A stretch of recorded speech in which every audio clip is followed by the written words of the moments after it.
নমস্কার বন্ধুরা, আমি অরিন্দম চলে আসলাম আজকে এই মুহূর্তে বিরাট বড় একটা আপডেট নিয়ে। এবার কিন্তু চলতি নিয়োগ প্রক্রিয়াতে অর্থাৎ 2022 সালে যে প্রাইমারি টেট রিক্রুটমেন্ট বর্তমানে চলছে সেটাতে কিন্তু বিএডদের অংশগ্রহণ করতে বলে দিল বিচারপতি রাজশেখর মান্থা। এটাকে নিয়ে ডিভিশন বেঞ্চে গেল পর্ষদ। সো এটা নিয়ে আজকে আলোচনা করব, তাই বন্ধুরা ভিডিওটাকে স্কিপ না করে প্রথম থেকে শেষ পর্যন্ত দেখার অনুরোধ রইল এবং বিএডরা কিভাবে চান্স পাচ্ছে সেটা নিয়ে আমরা আলোচনা করব।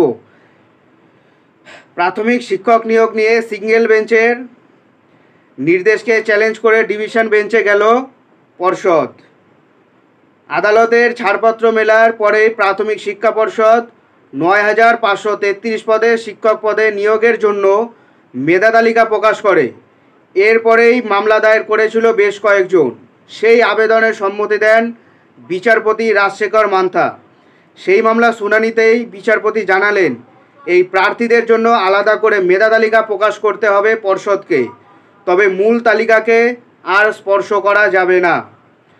কলকাতা হাইকোর্ট নির্দেশ দিয়েছিল যে সুপ্রিম কোর্টের নির্দেশ মেনে ৯,৫৩৩ জনের যে প্যানেল প্রকাশ করা হয়েছে তা স্পর্শ করা যাবে না। ওই মেধা তালিকায় যারা চাকরি পাবেন তাদের সাথে আলাদা এই মেধা তালিকার তুলনা করতে হবে। যদি দেখা যায় এই প্রার্থীরা প্যানেলে অন্তর্ভুক্ত প্রার্থীদের থেকে বেশি নম্বর পেয়েছেন, তাহলে এদের জন্য আলাদা আলাদা প্যানেল করতে হবে। এই সমস্ত প্রার্থীদের বিএড এবং ডিএলএড দুটো ডিগ্রি আছে।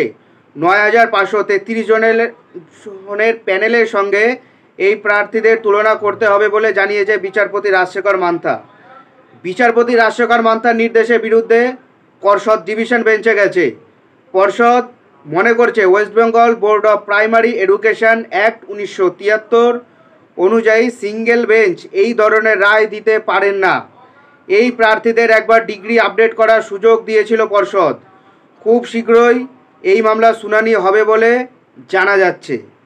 প্রসঙ্গত উল্লেখ্য, এমন অনেক প্রার্থী রয়েছেন যাদের বিজ্ঞপ্তি জারির দিনের আগে বিএড এবং ডিএলএড দুটোই যোগ্যতায় ছিল, কিন্তু কেউ কেউ নম্বর বেশি থাকায়, আবার কেউ বিএডের উচ্চতর যোগ্যতার মান হওয়ার জন্য ফর্ম পূরণের সময় ডিএলএড যোগ্যতার কথা উল্লেখ করেনি।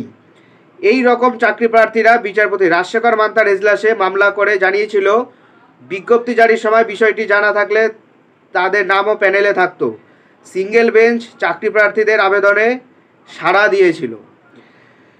এইটা এখনও হলো গিয়ে খুব তাড়াতাড়ি আবার এটা ডিভিশন বেঞ্চে যাবে। কার ডিভিশন বেঞ্চে যাবে A to Z আমরা আলোচনা করব পরের ভিডিওতে। পরবর্তী আপডেটের জন্য অবশ্যই আমাদের চ্যানেলটা সাবস্ক্রাইব করে থাকুন।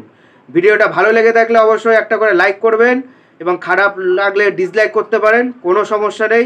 দেখা হচ্ছে পরের ভিডিওতে। ভালো থাকবেন সবাই। নমস্কার, জয় হিন্দ, বন্দে মাতরম।